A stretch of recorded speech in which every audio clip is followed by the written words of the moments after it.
బతుకమ్మ చీరల వ్యవహారం కొత్త మలుపు తిరుగుతున్నది. బతుకమ్మ చీరల తయారీలో 1000 కోట్ల స్కాము జరిగింది. దానికి బీఆర్ఎస్ నేతలే కీలకదారులు అంటూ పలు వార్తా కథనాలు వచ్చిన విషయం మనకు తెలిసిందే. వెంటనే మనం స్పందించినాం. దానికి సంబంధించిన ఆ వార్తా కథనం కూడా పైన పెట్టి చూడండి. మనం స్పందించినాము. నేత కార్మికుల పొట్టన కొట్టి 1000 కోట్ల రూపాయల స్కామ్ జరిగింది వాస్తవం అయితే ఎంత పెద్ద వారైనా సరే ఇడిసిపెట్టే ప్రసక్తి లేదు. అటు రేవంత్ రెడ్డి కానీ ఇటు కేటీఆర్ కానీ నేత కార్మికుల బతుకులతో రాజకీయం చేస్తా అంటే ఎట్టి పరిస్థితుల్లో సహించబోము అని హెచ్చరించినమాట. దాని తర్వాత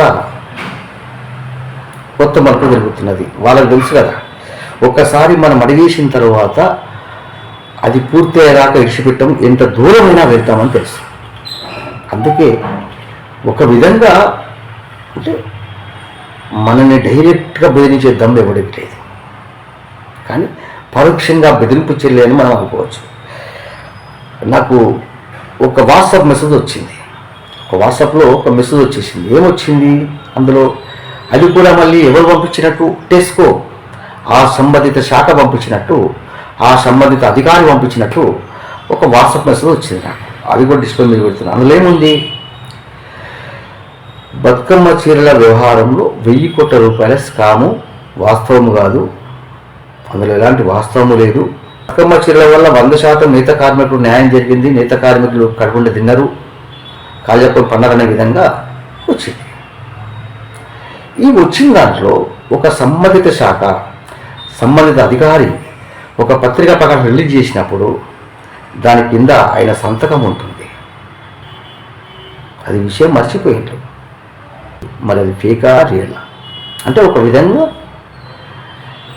ఆ వార్త రాసిన పత్రికలపైనే కాదు, మాట్లాడిన వారిపైన కూడా పరునష్టం దాబా వేస్తాం అనే విధంగా ఆ కథనం ఉన్నది పెట్టారు.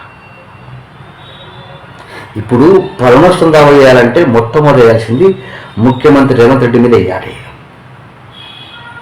ముఖ్యమంత్రి రేవంత్ రెడ్డి మీద వేయాలి, స్పందించిన కేటీఆర్ మీద వేయాలి పరునష్టం దావా. ముఖ్యమంత్రి రేవంత్ రెడ్డి గారు అసెంబ్లీ సాక్షిగా బతుకమ్మ చీరల్లో కుంభకోణం జరిగింది, అందుకే ఆ వ్యవస్థ రద్దు చేస్తున్నాం అని ఒక ప్రకటన చేసిండు. నేనేమంటున్నాను, రేవంత్ రెడ్డి గారు కేటీఆర్ గారు తప్పు చేసిండండి, మీరేం చేయాలి? దాన్ని సరిదిద్దాలి, దాన్ని సమీకరణ వేయాలి, సంస్కరణ చేసి ఆయన 1000 కోట్లు 2000 కోట్ల కుంభకోణం చేసినా మీరు అంటున్నారు కదా. అంటే మీరు నిజాయితీగా ఆయన 4 నెలలు పనిస్తే మీరు 2 నెలలు పనిచి నేత కార్మికులు ఆదుకోవాలి. ఆయన సగం తిండే పెడుతుండు అని చెప్పి మీరు పూర్తి పల్లెని గుంజుకుంటారా? ఇది ఎక్కడి న్యాయం, ఇది ఎక్కడి నీతి? ఒకటి మిట్లారా, నేను ఎందుకంటే ఈ బతుకమ్మ చీరల అంశం అనేది చాలా సున్నితమైన అంశం. బతుకమ్మ అంటే తెలంగాణ సెంటిమెంట్, బతుకమ్మ శారీ అంటే అది నేత కార్మికులు తయారు చేసేది. దాని విషయం మీద మేము లోతుగా వెళ్తే కొన్నిసార్లు వేలు మనదే కన్ను మనదే అనే విధంగా నాకు అనిపిస్తుంది. కానీ తప్పదు, ఎందుకంటే ఆ బతుకమ్మ చీరల్లో కుంభకోణం జరిగింది అని అంక దొక్కించుకొని ఆ వ్యవస్థను రద్దు చేసిండు. 10 మంది నేత కార్మికులు ఆత్మహత్య చేసుకున్నారు, వాళ్ళ కుటుంబాలు రోడ్డు మీద పడ్డాయి.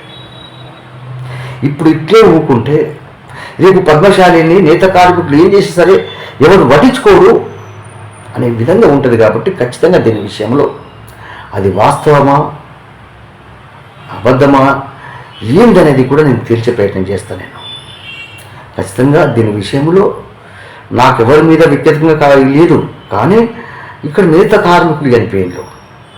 నేను గతంలో చెప్పినబ్బా, ఈ బతుకమ్మ చీరలు ఎప్పుడూ ఒకసారి నేత కార్మికులు మెడకు ఉడతాడేస్తాయని చెప్పిన, వినకపోతే ఎవరి కాళ్ళ మీద వాళ్ళు నిలబడి పనిచేసుకుంటుంటే బతుకమ్మ చీరలను ప్రభుత్వ పథకం తీసుకొచ్చి ప్రభుత్వం ఇవ్వాలి, మీరే నడుపుకోవాలి, కుటుంబాన్ని గడుపుకోవాలనే విధంగా వ్యవస్థను తయారు చేసి నేత కార్మికులు ఒక బాధ్యతగా తయారు చేసుకొని ఇలా చిన్న భిన్నం అయిపోయింది నేత కార్మికుల వ్యవస్థ. నేను ముఖ్యమంత్రి రేవంత్ రెడ్డి గారు, మీకు మానవత్వం ఉంటే మీరు కొద్దిగా మీరు బట్టలు వేసుకుంటున్నాం, ఈ బట్టలు వేసుకుంటున్నామా అనేటువంటి కృతజ్ఞత భావం ఉంటే కేటీఆర్ చిన్న తప్పు చేసినప్పుడు దాన్ని సమీకరించి సరిదిద్ది నేత కార్మికులకు పని కల్పించేటుంది. మొత్తం వ్యవస్థను బంద్ చేస్తావు నువ్వు. ఇదెక్కడి న్యాయం, ఇదెక్కడి రాజనీతి? కేటీఆర్ గారు నేను మీకు కూడా ఒక వీడియో పెట్టినా.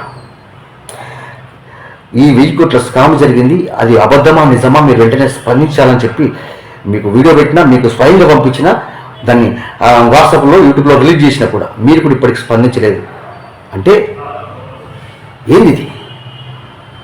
అంటే పద్మశాలి ఎట్లా కనిపిస్తుంది మీకు? ఏదో ఏం చేసినా ఊరుకుంటారు, వీరు బానిసలు అన్నాను మీరు అనుకుంటున్నారా? ఖబర్దారి చెప్తున్నా. ఈ ఆరణ కొనుగోలు కావచ్చు, సూరత్ నుంచి తెచ్చినప్పుడు ఆర్థిక లావాదేవీలు ఏ విధంగా జరిగినాయి అవన్నీ కూడా తీస్తున్నాం. ఒకవేళ వాటి నుంచి కూడా రాకపోతే చివరి ప్రయత్నంగా ఆర్టీఐ 2015 నుంచి ఇప్పటి వరకు ఆర్టీఐ సమాచార హక్కు చట్టం ద్వారా పూర్తి విషయం తీసుకొని అది వాస్తవమా అబద్ధమా మీకు స్పష్టంగా తెలియజేసే ప్రయత్నం చేస్తా. ఒకవేళ 1000 కోట్ల స్కామ్ జరిగిందే వాస్తవం అయితే, నేను ఇచ్చిన పత్రిక ప్రకటన కట్టుబడి ఉంటున్నా, 1000 కోట్ల స్కామ్ జరిగిందే వాస్తవం అయితే ఎంత పెద్దవారైనా సరే ఇడిచిపెట్టే ప్రసక్తి లేదు. ఎంతకాలం నిశ్శబ్దంగా ఉంటాం? బతుకమ్మ సేవకు సంబంధించిన అంశంపై మీ దగ్గర సమాచారం ఉంటే మాకు కూడా పంపించే ప్రయత్నం చేయండి. నమస్తే. అట్లా